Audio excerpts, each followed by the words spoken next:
ท่านกำลังฟังสถานีวิทยุกระจายเสียง FM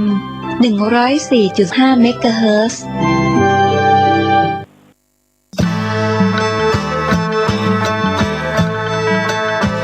ออกพรรษา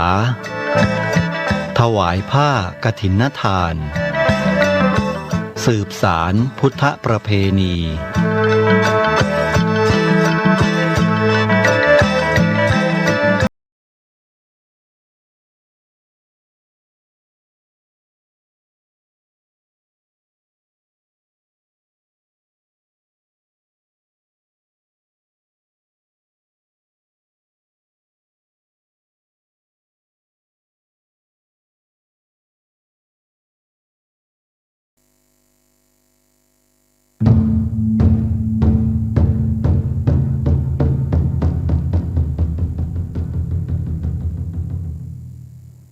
วัดเจ็ดยอดพระอารามหลวงขอเชิญร่วมบุญใหญ่ครั้งประวัติศาสตร์กับการบูรณะโบราณสถานที่มีอายุเก่าแก่กว่า500 ปีเป็นวัดที่พระเจ้าติโลกราชกษัตริย์ล้านนาแห่งราชวงศ์มังรายทรงสร้างขึ้นและยังเป็นสถานที่สำคัญในการทำสังคายนาพระไตรปิฎกครั้งที่8ของโลกซึ่งการบูรณะในครั้งนี้วัดเจ็ดยอดพระอารามหลวงร่วมกับสำนักศิลปากรที่7เชียงใหม่กรมศิลปากรได้จัดให้มีการบูรณะโบราณสถานทั่วบริเวณวัดกว่า9จุด12รายการจึงขอเชิญชวนพุทธศาสนิกชนผู้มีจิตศรัทธาทุกท่านมาร่วมบุญใหญ่ครั้งประวัติศาสตร์ซึ่งโอกาสบุญในครั้งนี้500 ปีจะมีเพียงครั้งเดียวโดยสามารถร่วมบุญได้ที่บัญชีวัดเจ็ดยอดพระอารามหลวงเพื่อการบูรณะโบราณสถานเลขที่บัญชี839 222 7594 839-222-7594 ธนาคารไทยพาณิชย์สาขานิมมานเหมินหรือติดต่อสอบถามเพิ่มเติมได้ที่ Facebook วัดเจ็ดยอดพระอารามหลวงโทร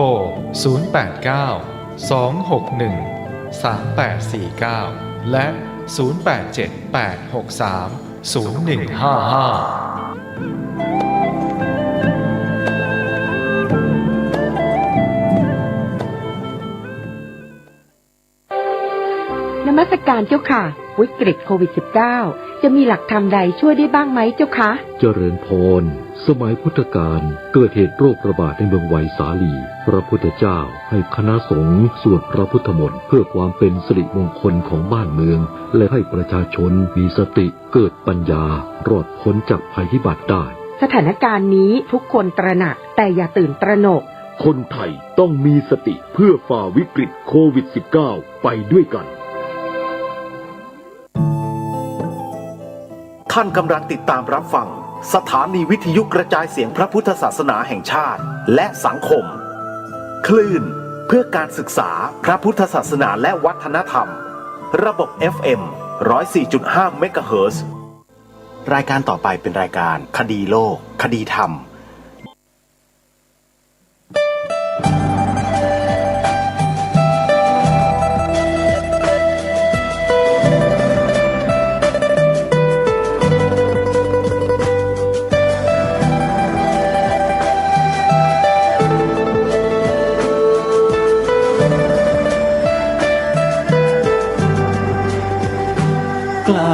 คิด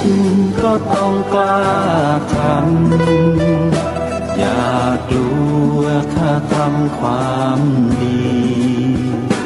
เป็นศึกษาปัญหาให้ทันท่วงทีเมืองไทยจะพัฒนากว่านี้รายการดีๆคดีโลกคดีธรรมขอรำพันบรรยายความคิดเครื่องหมายแห่งสีทั้งสามงามถนัดขาวคือบริสุทธิ์สีสวัสดิ์หมายพระไตรรัตน์และธรรมะคุ้มจิตไทยแดงคือโลหิตเราใสซึ่งยอมสละได้เพื่อรักษาชาติศาสนาน้ำเงินคือสีโสภา อันจอมประชาถ้าโปรดเป็นของส่วนองค์จากริ้วเข้าเป็นไตรรงค์จึงเป็นสีธงที่รักแห่งเราชาวไทยทหารอวตารนำไปยงยุทธวิชัยวิชิตก็ชูเกียรติสยามประเทศไทยที่เจริญมั่นคงมาได้จนถึงทุกวันนี้มิได้เกิดขึ้นจากความหวาดกลัวอย่างคลาดเขลาแต่บรรพบุรุษไทยของเราทุกยุคทุกสมัยล้วนแต่มีความกล้าหาญและชาญฉลาดปกป้องเอกราชสร้างชาติให้เกิดความมั่นคงโดยมีธงแห่งพระไตรรัตน์เป็นเครื่องนำชัยจึงเป็นที่มาที่ไปของรายการคดีโลกคดีธรรมกล้าคิดก็ต้องกล้าทำอย่ากลัวถ้าทำความดีเร่งศึกษาปัญหาให้ทันท่วงทีเมืองไทยจะพัฒนากว่านี้รายการดีๆคดีโลกคดีธรรมรายการดีๆคดีโลกคดีธรรม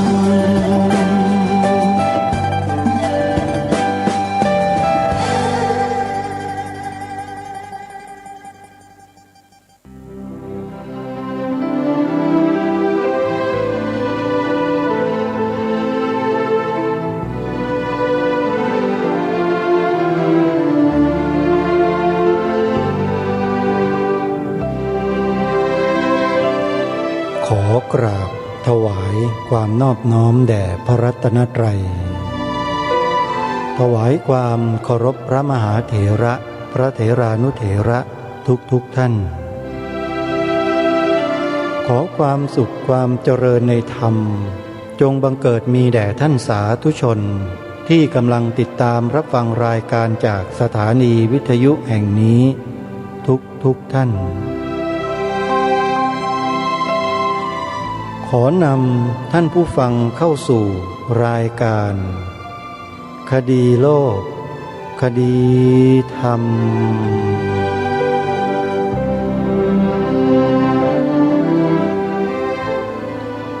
พบกันวันนี้วันขึ้น8 ค่ำเดือน12วันนี้ตรงกับวันศุกร์ที่12พฤศจิกายนพระพุทธศักราช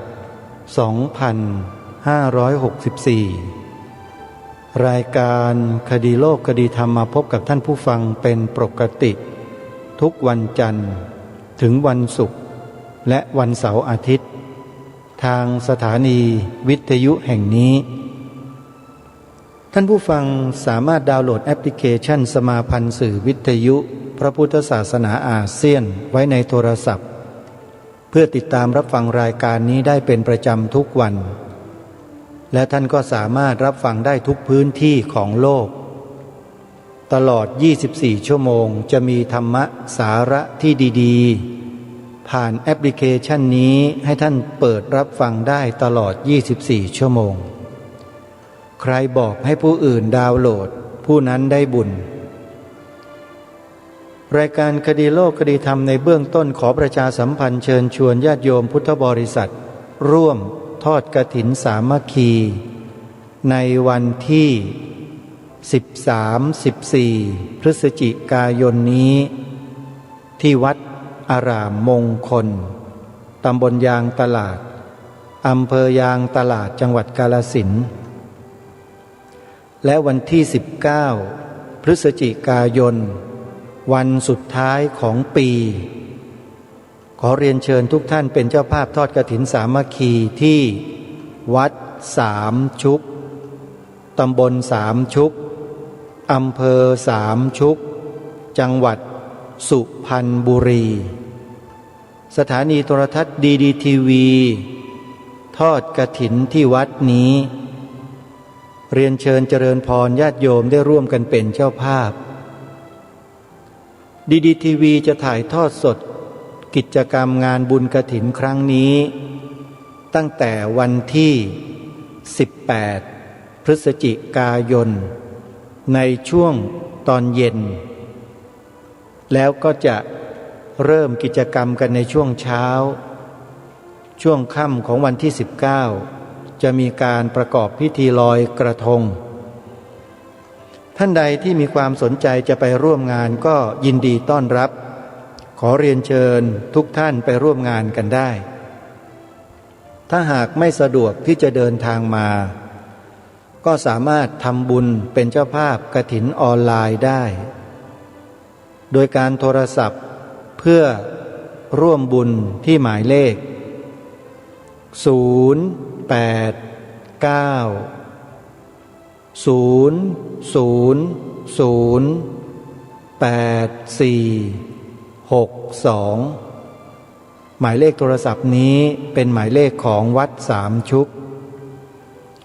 แต่ถ้าท่านใดจะร่วมเป็นเจ้าภาพกฐินดีทีวีในปีนี้ก็สามารถโทรไปที่สถานีโทรทัศน์ดีทีวีได้โดยตรงที่หมายเลขโทรศัพท์02-219-5154 และ098-341-5730-1อนุโมทนาบุญกับทุกท่านที่มีส่วนร่วมงานเผยแผ่พระพุทธศาสนากับวัดวาอารามต่างๆของครูบาอาจารย์ของเราไม่ว่าจะเป็นวัดหนองกายวัดฝายหินวัดศรีอุดมวงศ์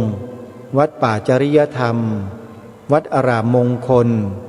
วัดบ้านปลาคูนวัดป่าบ้านผือวัดสามชุกวัดธรรมปัญญารามบางม่วงวัดเขาปรีดีวัดอื่นๆที่ท่านทำงานเผยแผ่พระพุทธศาสนาทั้งหมดทั้งสิ้นอานิสงส์แห่งบุญของงานเผยแผ่พระพุทธศาสนานั้นมีอานิสงส์มากมีอานิสงส์ที่ใหญ่เพราะทำให้ผู้คนที่เป็นมิจฉาทิฏฐิกลับกลายเป็นสัมมาทิฏฐิได้นี่แหละถึงเรียกว่าบุญใหญ่เหมือนอย่างรายการคดีโลกคดีธรรมได้นำธรรมบรรยายของครูบาอาจารย์หลายๆรูปมาเปิดให้แก่พวกเราได้ฟังก็ถือว่าเป็นการทำบุญใหญ่เหมือนกันช่วยกันเผยแผ่พระพุทธศาสนาโดยการนำธรรมะมาเปิดให้ฟังหลายๆสถานีไม่กล้านำธรรมบรรยายของพระอาจารย์มหาสมมาเปิดเขาบอกว่าเนื้อหาที่ท่านพูดเนี่ยมันแรงแต่อาตมาภาพฟังแล้วไม่แรงจะเรียกว่าหนักแน่นน่าจะเหมาะกว่าเนื้อหาของท่านหนักแน่นจริงๆแน่นไปด้วยคุณภาพแน่นไปด้วยความจริงใครที่กลัวความจริงเนี่ยฟังไม่ได้แต่พวกเรานั้นไม่กลัวความจริงจึงตั้งอกตั้งใจฟังกันได้เพราะฉะนั้นเพื่อไม่ให้เป็นการเสียเวลาเดี๋ยวเราไปติดตามรับฟังธรรมบรรยายของพระอาจารย์มหาสมกันต่อเนื่องซึ่งท่านได้บรรยายมาถึงในช่วงของการปฏิบัติตนเพื่อดึงใจหรือว่าชนะใจผู้อื่นด้วยธรรม4 ข้อเป็นอะไรอย่างไรนั้นเดี๋ยวไปติดตามรับฟังพร้อมๆกันได้ณบัดนี้คำสอนของพระพุทธเจ้านั้นมันเป็นหลักเป็นเกณฑ์ที่มองเห็นได้อย่างเช่นพระพุทธเจ้าสอนว่าเราจะได้เพื่อนบ้านเนี่ยเราต้องทำอย่างไร 1. ต้องมีทาน 2. ต้องพูดจาอ่อนหวานปิยวาจา 3. จะต้องทำตนเป็นผู้บำเพ็ญประโยชน์ต่อสังคมให้เขารักใคร่เป็นคนใจกว้างช่วยเหลือเกื้อกูลสังคมเขา เขาตีกล.ประชุมเข้าไปเขานัดพัฒนาหมู่บ้านก็ออกไปก่อนใครออกไปนั่นก็พูดหวานด้วยเห็นไหมมันครบองค์ประกอบไหมขณะที่ออกไปนั่นก็เป็นการสละความเห็นแก่ตัวด้วยในขณะเดียวกันหากมีแกงสักถ้วยหนึ่งเราก็เจือจานเพื่อนบ้านส่งเขากินเหมือนสมัยโบราณมีตุ่มตักน้ำไว้ข้างถนนเวลาคนเหนื่อยมากก็เขาได้ตักกินและข้อสุดท้ายก็คือสมานัตตาประพฤติตนเสมอต้นเสมอปลายนี่คือธรรมะคล้องใจเพื่อนบ้าน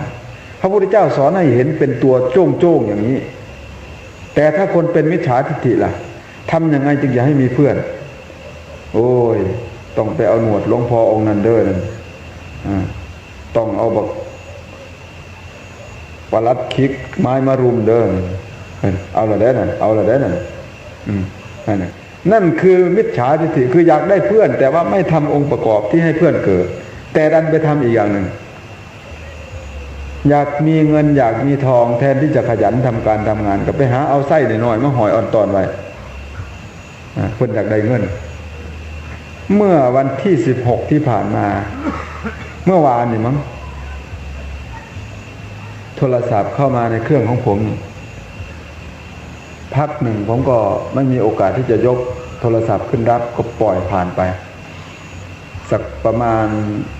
ช่วงนั้นเป็นช่วงฟังธรรมอยู่ก็เลยไม่ได้รับ พอฟังธรรมจบผมก็ออกไปข้างนอกแล้วก็กดย้อนกลับไปเบอร์ของใครเอาใครโทรเข้ามาเบอร์นี้เขาก็บอกว่ารู้จักพระอาจารย์รู้จักพระอาจารย์ดีผมรู้จักอาจารย์ดีเขาก็แนะนำตัวเขาแต่ผมไม่รู้จักเขานะนี่โทรมาจากไหนเป็นพระหรือเป็นโยมผมเป็นโยมครับโทรมาจากไหนโทรมาจากอำเภอเมืองโยมมีความต้องการอะไรหรือ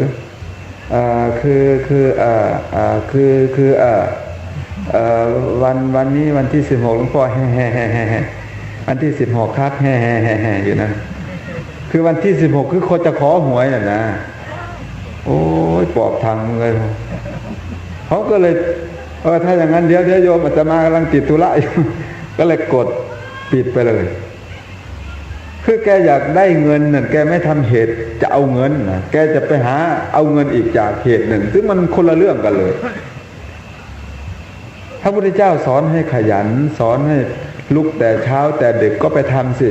เรามีจอบอยู่กี่ดวงในบ้านเราก็ไปขุดสิไปพื้นดินขึ้นมาปลูกผักปลูกอะไรมันเห็นกับตาเนี่ยว่าเราจะขยันเท่าไหร่เราจะขยันถึงกี่โมงพระพุทธเจ้าสอนเนี่ยมันเป็นวิทยาศาสตร์อันนี้คือสัมมาทิฏฐิกับมิจฉาทิฏฐิมันจะแตกต่างกันโดยสิ้นเชิงถ้าคนเป็นมิจฉาทิฏฐิก็เอาหวังความรวยทางลัดหวังความรวยจากโชคจากลาภหวังความรวยจากไส้เอาไส้หน่อยๆมาผูกคอยอ่อนตอนไว้นาลาดบางคนนี่มีนั่งกวกนั่งเห็นมือพอวออย่างสิเจ้าของละนาบูดอึ้งตึงขายก๋วยเตี๋ยวไปนั่งกวกกับนั่งกวกหยุมสิมาจังไหนเขาแน่มึงหนาเจ้าของร้านมันนาบูดอึ้งตึงมันจะไปกวักใครเข้ามาร้านได้การที่จะทำให้คนเข้ามาในร้านได้มันก็ต้องหน้าตายิ้มแย้มแจ่มใสหน้าเปิดเผยไม่จำเป็นต้องงามหรอกยิ้มดีๆยิ้มเก่งๆแล้วก็พูดจาอ่อนหวานแล้วก็ต้องเป็นปัจจัยจริงๆอย่ามีเล่ห์เหลี่ยมยิ้มแล้วก็ต้องเป็นยิ้มบริสุทธิ์จริงๆอย่ายิ้มเพียงแค่เพื่อจะเรียกลูกค้า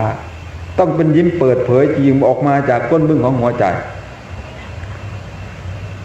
ถ้าเจ้าของร้านนั้น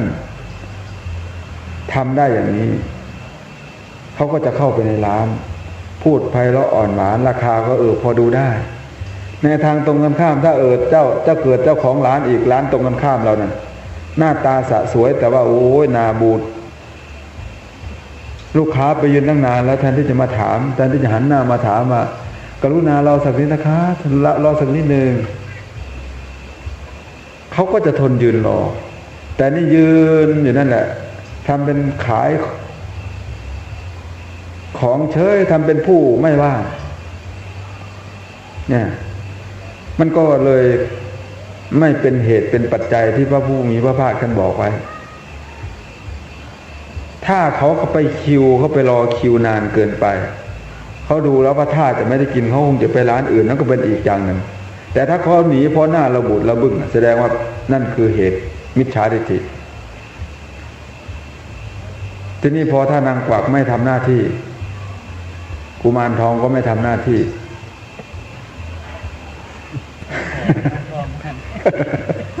ท่านรู้ไหมครับ เอาไปทิ้งที่ไหน ผมไปมองเห็นทำความสะอาดวัดเง่าโพตรงนั้นมันเป็นโพรงผมก็กวาดขยะไปกวาดขยะไปเขามองเข้าไปผู้ใดยืนไทยแหล่อยู่เนาะนั่นเนาะซองบางทีโอ้ยกูม่านหน่อยครับสงสารมาครับเขาอเปหิไม่ให้อยู่บ้านเขามองเขาไปเห็นยืนไทยแหล่เป็นตะเลือดตนอุ้ยเขาเอามาถิ่มวันนี้แนมไปเห็นนั่งกบนนอนแค่ไทยแหล่กวกอยู่ไล่นี่นะนี่กวกอยู่ไล่นี่แหละผู้ใดสิมาเนี่ยนอนกวกมืออยู่นั่นผมว่ามันพวกนี้มันเป็นมิจฉาทิฏฐิตั้งแต่ต้นนะมันก็เป็นมิจฉาทิฏฐิตลอดสายนี่ไม่เหมือนพระพุทธเจ้าท่านบอกว่าอยากได้ทรัพย์ต้องทำอย่างไรบ้างแล้วก็ต้องมีเหตุปัจจัยอุ้มชูการสอนเป็นวิทยาศาสตร์สอนแบบพระพุทธเจ้านี่แม้กระทั่งสูตรที่ทำให้สวยให้งามพระพุทธเจ้าก็สอนไปหมดบุคคลเมื่อละอกุศลธรรมวิวิจเจวะอกุศเลหิธรรมเมหิ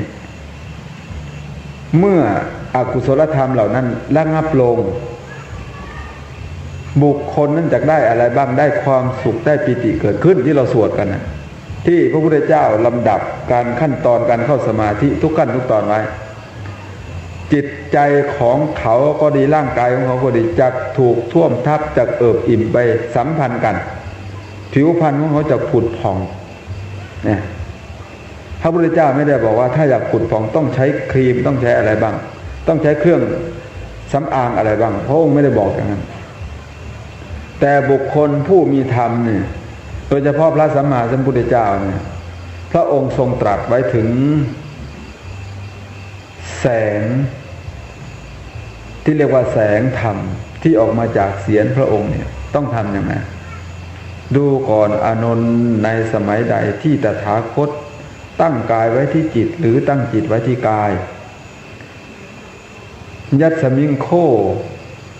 อานันทะสมยีตถาคโตกายัมปิจิตเตสมาทหติจิตตัมปิกายเยสมาทหติในสมัยใดที่ตถาคตตั้งกายไว้ที่จิตตั้งจิตไว้ที่กายและกำหนดอย่างนี้ในสมัยนั้นตัดสมิงอานันทสมเยตถาคตัสสะอาโยกายโยมุทุตโรเจวะละหุตโรเจวะมุทุตโรจะกัมมนิยตโรจะปภัสสรตโรจะในสมัยนั้นกายของตถาคตจักอ่อนจักควรแก่การงานจักอ่อนจักเบากว่าปกติจักอ่อนกว่าปกติจักควรแก่การงานกว่าปกติและจักมีแสงสว่างมากกว่าปกติหุ่งคนงามที่ไม่มีความบริสุทธิ์ทางใจจะเป็นคนงามที่หมองดูเหมือนอดีตนางงามของเมืองไทยเราคนที่แล้วเนี่ยแกสละตำแหน่งกลางคันพอได้ตำแหน่งนางสาวไทยมาก็ประกาศสละตำแหน่งเพราะเพื่อนจับได้ว่ามันไม่ใช่นส.อันนี้คือผลที่เกิดจากสัมมาทิฏฐิกับมิจฉาทิฏฐิมันจะออกมาแตกต่างกันทีนี้โยมส่วนหนึ่งมีความรู้สึกว่าตนเองมีเคราะห์เยอะไปหามาแล้วได้ปะเนี่ยหัวเท่าพ่อใหญ่นั่นเสียเคราะห์เก่งข้าวสันไปหามาคนก็ยีบกระทงทาถ้าเป็นอะไรจะเป็นจะกระทงคนนั้นจะกันไหนเป็นอะไรเขาดำเขาแดงมันนี่ใบกล้วยต้นไหนก็บ่ยั่งตัดซับเอาเสียมซับมางีบเห็ดเป็นซอไว้เอาใบกล้วยเอาก้านกล้วยมาปาดเป็นหูพ่นเห็ดอันนี้คือความเชื่อที่มันไม่เป็นวิทยาศาสตร์มันไม่เป็นวิทยาศาสตร์มันไม่เป็นพุทธศาสตร์ถ้าให้เรียงนะ เมื่อกี้เรียงพระพุทธเจ้าพระปัจเจกพุทธเจ้าพระอรหันต์แล้วก็มาโพธิสัตว์บัดนี้จะเรียงสัจจะบัดนี้เรียงสัจจะนี่พระพุทธเจ้านี่อันดับหนึ่งวิทยาศาสตร์อันดับสองลูกกระจอกนี่เรียงตามนี้ที่บอกว่าศาสนาพุทธตรงกับวิทยาศาสตร์นี่คือพยายามจะสื่อนะจริงๆแล้ววิทยาศาสตร์ยังตามไม่ทันพุทธศาสนานี่ไกลมากเลยยังไกลเทียบไม่ได้เลยคนหนึ่งที่เขาพูดอย่างนี้นี่ไม่ใช่เราหรอกเป็นคนนู่นทางตะวันตกแต่มาเคยยกตัวอย่างบ่อยพอพูดมาถึงตรงนี้ก็ต้องยกอีก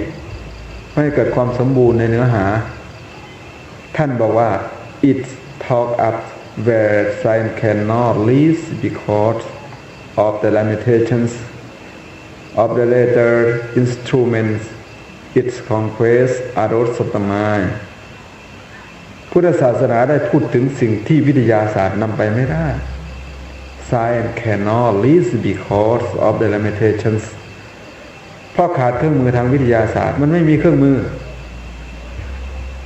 ขนาดตัดสายแฮสมือเนี่ยเขาคนยังใส่มีดโกนตัดโบเป็นเล็กน้อยเลี้ยงยากปะนะเล็กน้อยแต่ก่อนเนี่ยคนเขาตัดเนี่ยเขาจะต้องรู้ว่าปล้องไหนมันร้องไห้ปล้องไหนมันขี่ดื้อขี่สุกขี่ส้นคนโบราณเขาจะติวไม้ไผ่คมปาดจุดมีหอดคาถาทองอีกต่างหากวิทยาศาสตร์เนี่ยไม่รู้เลยสิ่งเหล่านี้เขาไม่รู้นี่คือสิ่งที่วิทยาศาสตร์ตามไม่ทันคนโบราณบางเรื่องแต่ที่พูดนี้ยังไม่บอกนะว่าถูกหรือผิดยังจะมีไขความไปอีกเยอะไอ้เรื่องตัดสายแห่สายบือนี่เด็กที่เกิดมาเนี่ยหรือแม้กระทั่งการตั้งท้องนี่ฝากไหนเป็นฝากไหนเกิดวันไหนเป็นอะไรยังไงนี่ตรงนี้นี่พุทธศาสตร์กับวิทยาศาสตร์หรือไสยศาสตร์แตกต่างกันอะไรยังไงจะค่อยๆนำเสนอไปเนี่ยนักวิทยาศาสตร์ส่วนหนึ่งคิดว่าสมาธินี่ทำเอาก็ได้ เคยมีนักวิจัยของอเมริกากับญี่ปุ่นร่วมกันทำงานจะทำสมาธิขายทำสมาธิอัดกระป๋องขายปรากฏว่าทำไปทำมากลายเป็นยาบ้า นี่ผมพูดเอาเองจริงๆไม่ได้เป็นยาบ้าหรอกมันเป็นยาอะไรชื่อมันดูหลวงพ่อเจ้าคุณประยุทธ์ท่านเคยพูดในหนังสือพุทธศาสนาในฐานะเป็นรากฐานวิทยาศาสตร์ตอนไปปาฐกถาที่เชียงใหม่เมื่อหลายปีมาแล้วยาอันนี้ก็บอกว่าเป็นยาสารพัดที่ทำให้คนเกิดมีความสุขกินเข้าไปแล้วนอนรับหม่อยมีความสุขมันกลายเป็นยาเสพติดไปให้โทษแก่บุคคลอีกก็เลยถูกระงับไม่ให้จำหน่ายในท้องตลาดทุกคนต่างก็อยากจะผลิตสมาธิเรานี่มันไม่สามารถจะทำได้เลยโดยความเป็นจริงมันจะไปทำได้ยังไงเพราะสิ่งเหล่านี้มันเกิดจากจิตขนาดพ่อแม่เรายังทำเอาไม่ได้มีคนใดเฮ็ดพ่อได้อยู่บ่เฮ็ดแม่ได้อยู่บ่พ่อแม่เรานี่มีคนเดียวนะครับมีคนเดียวถ้าได้มาใหม่นี่เขาเรียกว่าพ่อเลี้ยงไม่สามารถที่จะเป็นพ่อแท้ๆได้เลยนี่โดยความเป็นจริงโดยสัจธรรมมันเป็นอย่างนี้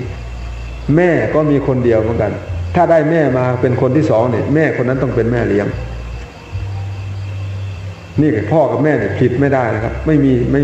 มีใครผิดพ่อกับแม่ได้ลูกก็เหมือนกันนี่คือระบบของกรรมพอมาอธิบายในหลักพุทธศาสนาเนี่ยเป๊ะเลยงั้นเราจะต้องตั้งโจทย์ให้ถูกกับคำตอบ การที่จะทำอย่างนั้นได้ก็ต่อเมื่อเป็นสัมมาทิฏฐิเท่านั้นสัมมาทิฏฐิสมาทานาสัพพังทุกขังอุปจจคุงบุคคลจะพ้นจากความทุกข์ได้ก็เพราะสมาทานสัมมาทิฏฐิมีความเห็นถูกต้องตลอดสายศีลต้องสอดคล้องกับสมาธิสมาธิต้องสอดคล้องกับปัญญาปัญญาจะเป็นตัวทำให้หลุดพ้น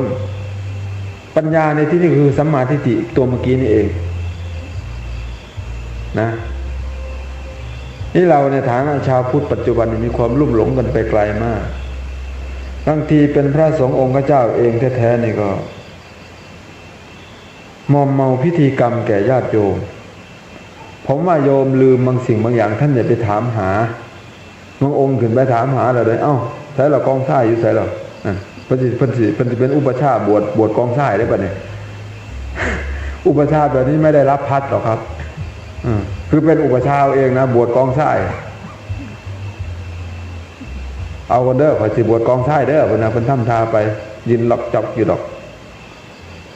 ไปหอดตัวนี้ก็โยมมันก็ทำท่าปั้นขึ้นมาจริงๆมันก็มีที่มาถ้าจะอธิบายที่มาของมันจริงๆนั่นแหละคือเจดีย์ของพระทศพลบรรจุกระดูกของพระทศพลเจดีย์กองทรายอันนี้เขาก่อในช่วงเดือน 5เห็นไหม ประเพณีเดือน 5หอดเดือน 3บุญเขาจีเดือน 4บุญพระเวทเฮาสิได้แต่งท่านขวงเขตบ้านย่านทินดินอีสานสุขลำล้านเหลือหลายมวลมิ่งก็เลยพอตกวางตอนคนตั้งใจฟังสิวอดบีตอนกันหาชาลี่สิภาคพ่อแม่แก้วคนสิให้นางฟังคนสิให้นางฟังมีเพียงปีละครั้งให้เฮาซอยกันสารจัดเป็นงานประเพณีให้หมู่รุ่นหลังโหตกฤดูเดือน 5สายลมบ่มาผ่านเห็นดอกจานปันแยมบานเยยทงหน้าปัจจุบันฤดูการเปลี่ยนไปดอกจานไม่บานเดือน 5นี่บานตั้งแต่เดือน 4พอถึงเดือน 5ก็โรยเพราะฤดูฝนนี่มันจะช้าไปเรื่อยๆแล้วขึ้นเบิ่งท้องฟ้า เห็นดอกจานเพิ่นแย้มบานเยยทงหน้าเดือนนี้บ่ได้ซาปีใหม่มาเถิงในผ้ากันทำบุญปล่อยปลาลงน้ำ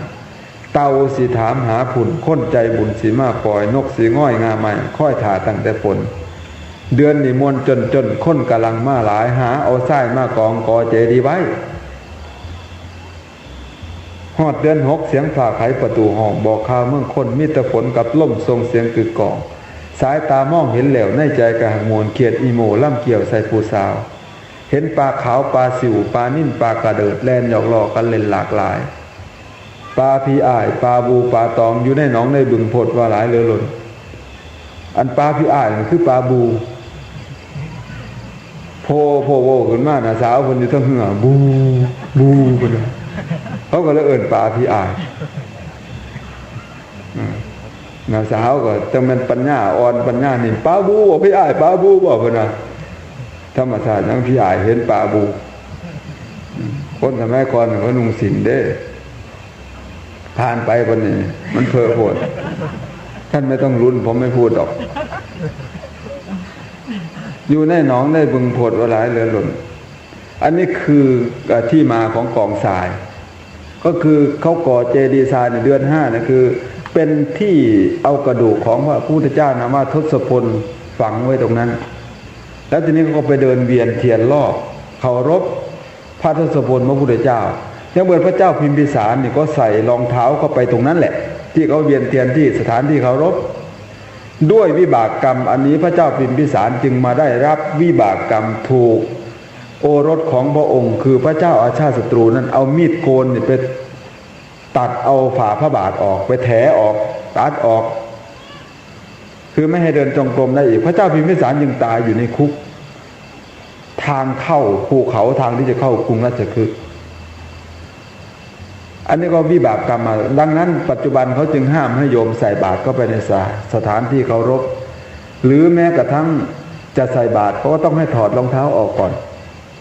แล้วก็อย่าไปยืนบนรองเท้าบางคนถอดรองเท้าออกแล้วยืนบนรองเท้าสูงกว่าเก่าบ่นี่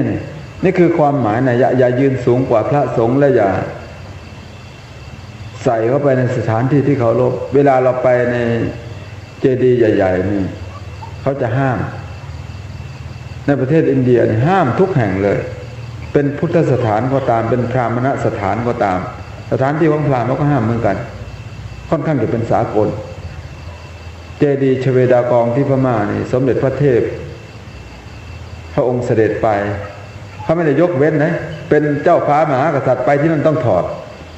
please take off your shoes เขาจะเขียนไว้เลยเป็นภาษาอังกฤษกรุณาถอดรองเท้าด้วยเขาจะเขียนไว้ที่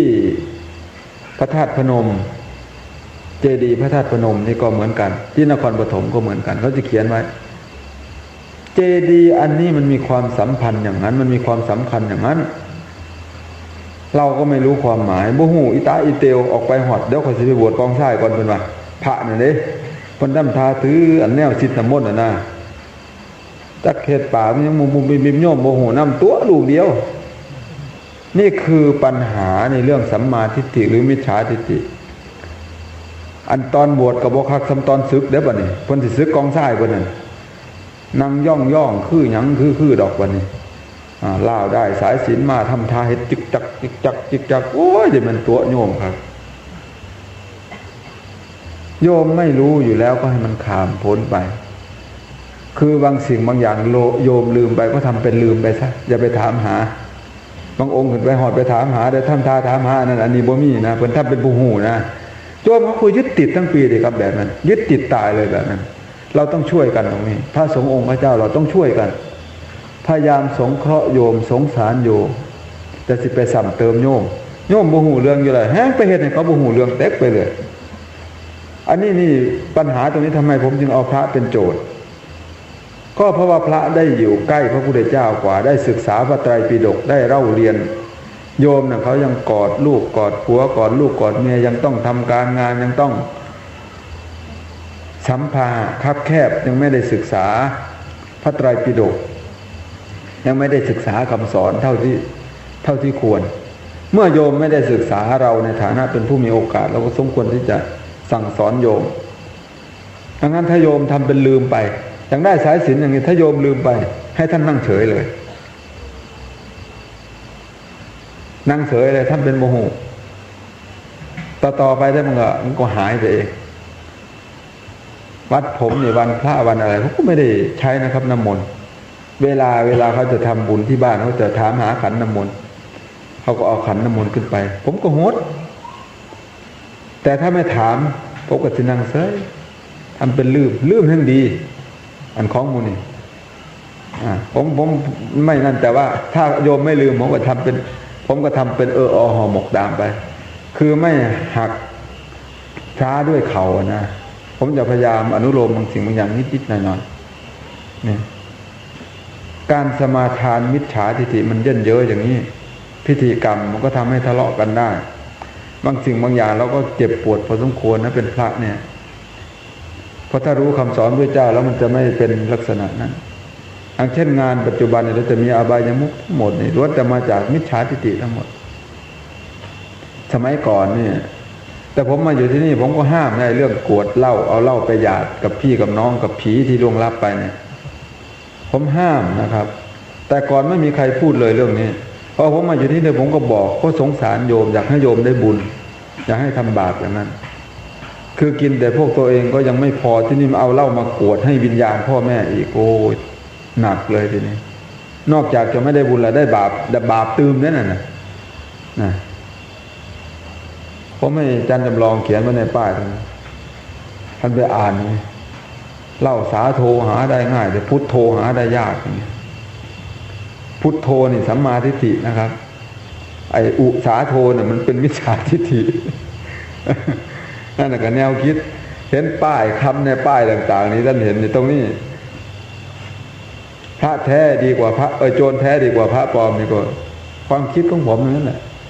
เขานั่งเขียนเอาสมัยบวชใหม่ๆนี่มันคิดได้ลึกจริงๆนะครับมันเกิดมาจากป่าจากเขานี่แหละแล้วก็ไปตะลัดตะลอยตามภาษาของผมในสมัยนั้นไฟแรงนะครับผมไปเรียนบาลีอยู่กรุงเทพนะก็ไปเรียนในช่วงเรียนจริงๆนะพอจบผมก็ออกป่าเพราะอภัยนะครับคำนี้เรากำลังพูดเรื่องว่านิสัยนะผมไม่ได้บอกว่าผมได้อะไรผมชอบอะไรเล่าให้ฟังว่าพฤติกรรมมันเป็นเช่นนี้ออกไปหาอยู่น้ำปลาไปนั่งฟังเสียงนกเสียงมันก็ได้ของมันอยู่ได้คำลึกๆเหล่านี้มันก็ออกมาจากเวลาเรานั่งคิดนั่นแหละลมเย็นๆโชยมาเราคิดได้ญาติโยมนี่มีจุดอ่อนใหญ่มากก็ตรงที่เราไม่ศึกษาคำสอนของพระพุทธเจ้านี่แหละมีปัญหาอะไรเราก็ไม่ได้ศึกษาไม่ได้ปรึกษาพระสงฆ์องค์พระเจ้าเวลาเราทำบุญเราก็ได้น้อยไม่ได้ศึกษาไม่ได้คบกับนักปราชญ์อย่าง อสุรินทราหูนี่ตัวใหญ่มากแต่มีความหลงผิดมาตั้งนานว่าพระพุทธเจ้านี่ก็คงจะเข้าใจผิดเหมือนเรานี่แหละเหมือนผมนี่เมื่อก่อนผมก็คิดว่าพระพุทธเจ้ากับพระเยซูกับพระนบีที่ผมเคยเล่าให้ฟังคงจะเหมือนกันเป็นศาสดาเหมือนกันมันคิดจังสันนะคงจะไม่แตกต่างกัน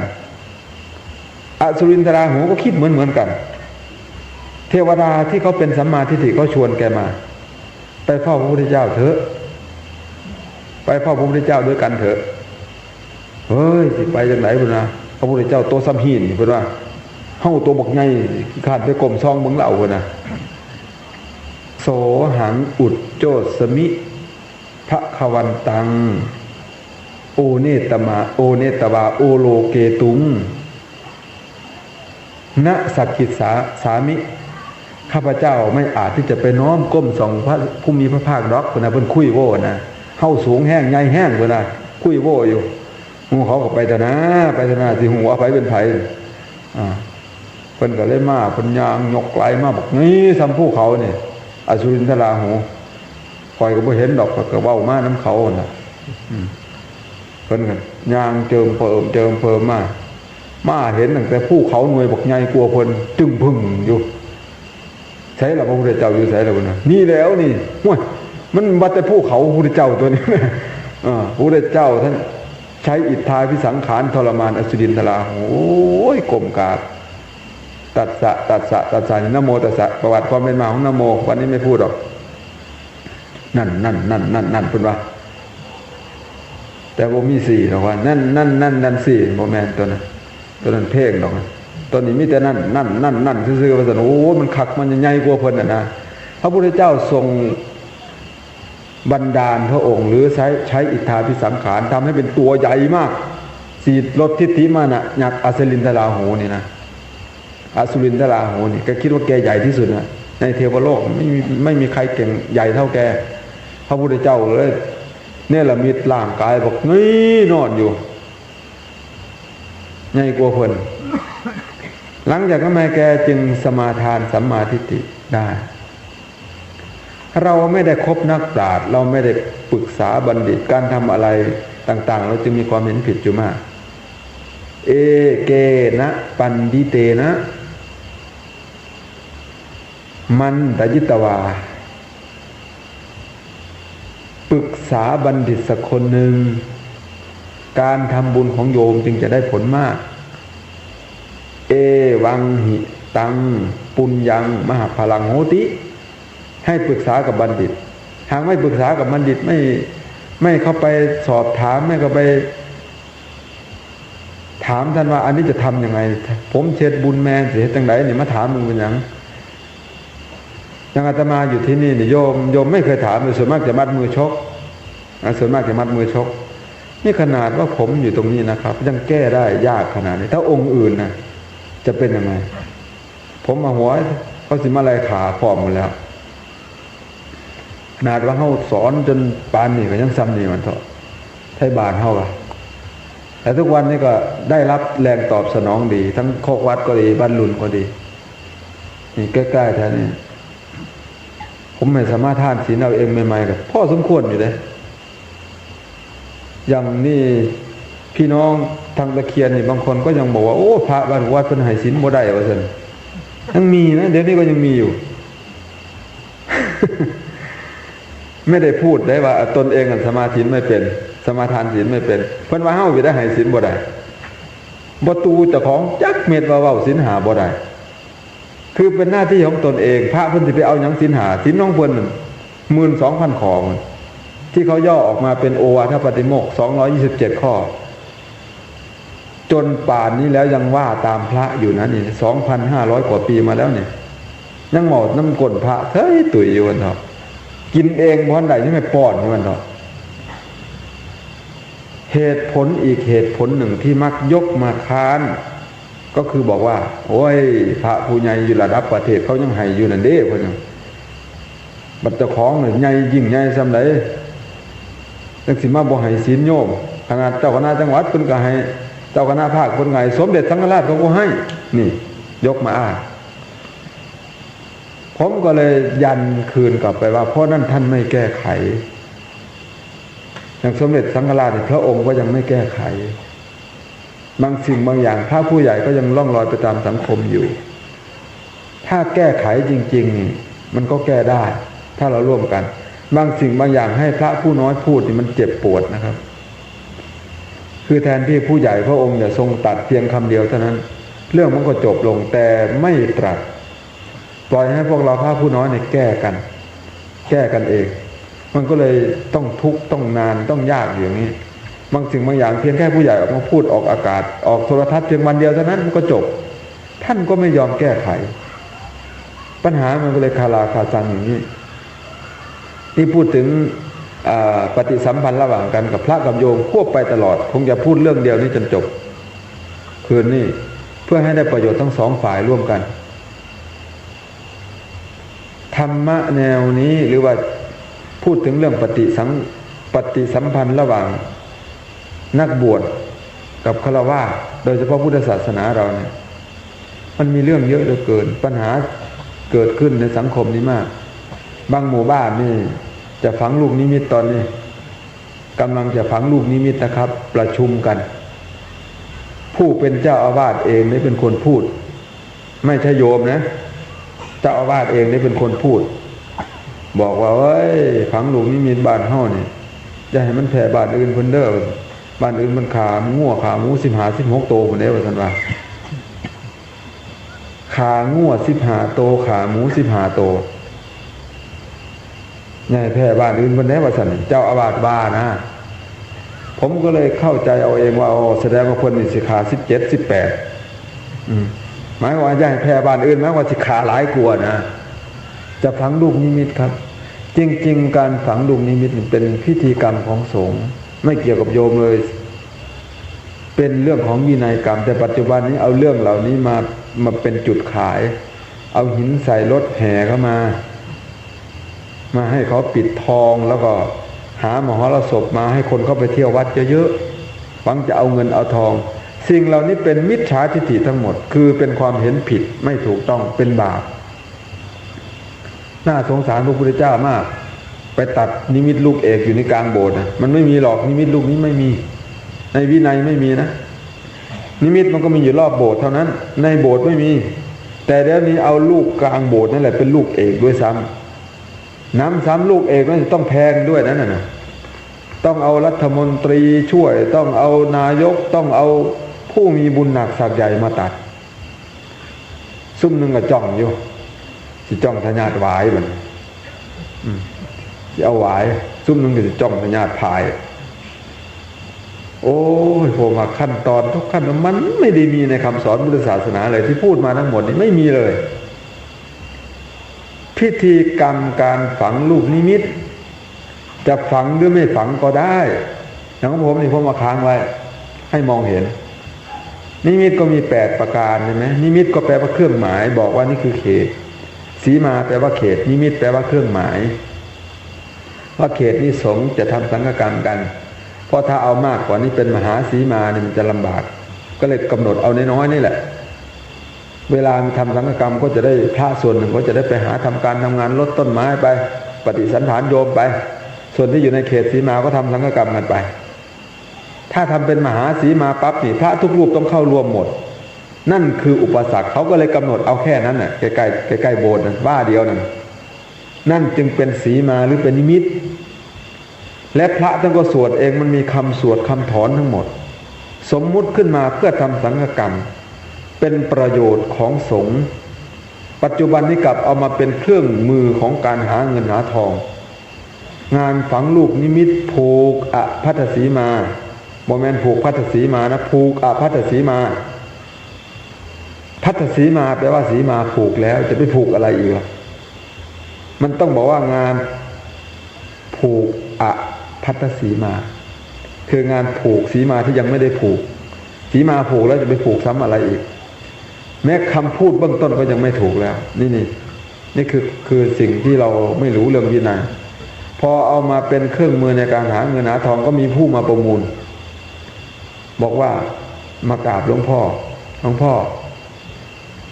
งานฝังลูกนิมิตผูกวัตสีมาของหลวงพ่อนี่พูดตามภาษาเขาอะนะท ทีมงานของผมนี่จะมาเหมานะ2 ล้านผมจะเอาเงินให้วัด2 ล้าน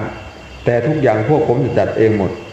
รายได้รายจ่ายทั้งหมดพวกผมรับผิดชอบหมดผมจะดำเนินการหมดทั้งทีมงานทั้งหมดเลยหลวงพ่อไม่ต้องทำอะไรนั่งอยู่เฉยๆจะอาบัติผมจะให้2 ล้านนี่ก็เอิ้นว่ามาประมูลลูกนิมิตประมูลงานพอประมูลงานได้แล้วเขาก็กำหนดตัวบุคคลและทีมงานเขามีซุ่มนี่เขาจะเอาหินนี่สิใส่รถตะคั่นแห่ไปเขาปิดท้องน้ำทองถนนน้ำตลาดตะลีก็จะมีพระองค์หนึ่งท่าทางขลังๆนั่งไปด้วยแต่ว่าขลังเฉพาะท่าทางเฉยๆนะองค์นี่สิมีรายได้มือละ200M150 แพ็คหนึ่งท่าทางทั้งขนาดนั้นต่อไปอยู่ในตลาดแล้วนางเหือแตกสดมันห่อนถูกอันที่เหือแตกบ่แม่นห่อนถูกอย่างเดียวมันหิวยาสูบข้อรถแล่นออกจากตลาดจกจามน้ำกบพระท่านควนขโมงขับรถแบบนี้สูบยาเขาหาเงินกันอย่างนี้นี่คือวิธีการหาเงินที่โยมไม่รู้บัดนี้ซุ่มข้อเหมาเนี่ยเขาได้หลายกว่า2 ล้านเนี่ยบัดนี้ได้10 ล้านเนี่ยก็ได้กำไรได้บัดนี้เห็นบอกเขาได้กำไรแล้วเขาก็เอา2 ล้านถวายหลวงพ่อสมมุติว่าเขาได้10 ล้านเนี่ยอย่างภาคกลางเนี่ยเขานิยมมากเรื่องฝังลูกนิมิตเนี่ยเขาจึงทำกันวัดบางวัดเนี่ยฝังลูกนิมิตทุกปีฝังดูหลายมันได้เงินผมยังบอกว่าโอ้สมัยก่อนเนี่ยเขาลงทุนติดป้ายนะครับไปรถตลาดหมอชิดมีกี่คันเนี่ยเหมาเลยครับเหมารถบริษัทใส่ในท้ายรถเลยเพราะธรรมดาแล้วคนก็ชอบไปเที่ยวมีมหรสพครบทั้งหมดได้เงินเยอะใครก็อยากได้บุญนี่อันนี้คือความเข้าใจผิดว่าเป็นบุญที่แท้ก็เป็นเรื่องของธุรกิจเรื่องของการเห็นแก่ตัวเรื่องของผลประโยชน์ในที่สุดมันก็เสียหลักการจริงไปแล้วจะหาพระที่มาพูดเรื่องจริงอย่างเรานี่จะมีไหม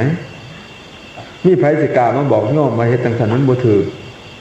นี่แต่พระท่านเหล่านั้นมาได้ยินอยู่ผมสิหาหม่องอยู่ยากอยู่เด้นี่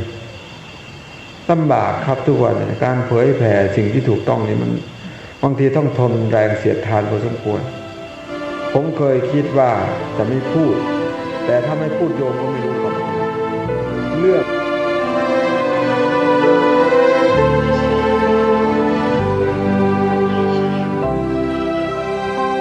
ท่านสาธุชนผู้ฟังทุกท่านเนื่องด้วยเวลาของรายการของเราก็หมดลงอาตมาภาพก็คงต้องสมมุติยุติรายการไว้แต่เพียงเท่านี้ก่อนนะความจริงที่จะหาผู้แสดงผู้กล่าวนั้นก็ยากเต็มทีจริงอย่างที่ท่านอาจารย์มหาสมท่านพูดนั่นแหละแล้วถ้าเราไม่กล้าในการที่จะพูดความจริงแล้วเมื่อไหร่ล่ะมนุษย์ในโลกหรือในสังคมเราจะยอมรับความจริงกันเสียทีอันนี้เป็นปรัชญาง่ายๆเดี๋ยวติดตามรับฟังกันใหม่ในวันพรุ่งนี้วันนี้เวลาของรายการหมดลงแล้วอาตมาภาพต้องขอสมมุติยุติไว้แต่เพียงเท่านี้พบกันใหม่ในวันต่อไปขอความสุขสวัสดีในธรรมแห่งองค์สมเด็จพระบรมศาสดาสัมมาสัมพุทธเจ้าจงปรากฏเกิดมีขึ้นในจิตใจของท่านผู้ฟังทุกท่านทุกคนเทอญขอเจริญพร